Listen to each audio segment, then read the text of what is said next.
Ngayong Fire Prevention Month, isa rin sa mga bumida sa mga inisyatiba ng Trabaho Party List ang pagkakaloob ng mas mataas na sahod at hazard pay para sa mga bumbero.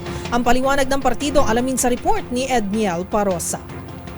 Isa sa mga isinusulong ng Trabaho Party List ang pagkakaroon ng maayos na kondisyon at pasahod sa mga bumbero.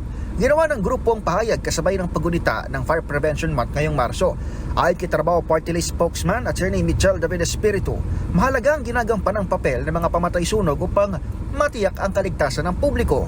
Kaya naman sabi ni Attorney Espiritu ng Trabaho Party List, dapat maitaas ang sahod at benepisyo ng mga ito dahil hindi sumasapat ang kanilang kita, makasagip lamang ng buhay at ari-arian. Inihayag ng Trabaho Party List na umaabot lamang sa humigit kumulang 29,000 ang buwan ng sahod ng isang bumberong humaharap sa napakadelikadong uri ng hanap buhay. Ang sinusulong ng Trabaho Party List ay taasan pa ito, no? Dahil sa hazardous conditions ng pagiging bombero, no? Nagkakaroon sila ng physical, mental, and emotional toll. Nanawagan naman ng Trabaho Party List sa dapat paglaanan ng pondo ng gobyerno ang sahod, gaya ng basic pay, maging ng hazard allowance para sa nabanggit na sektor. Para sa MBC TV Network News, ito si Edniel Parosa ng DZRH.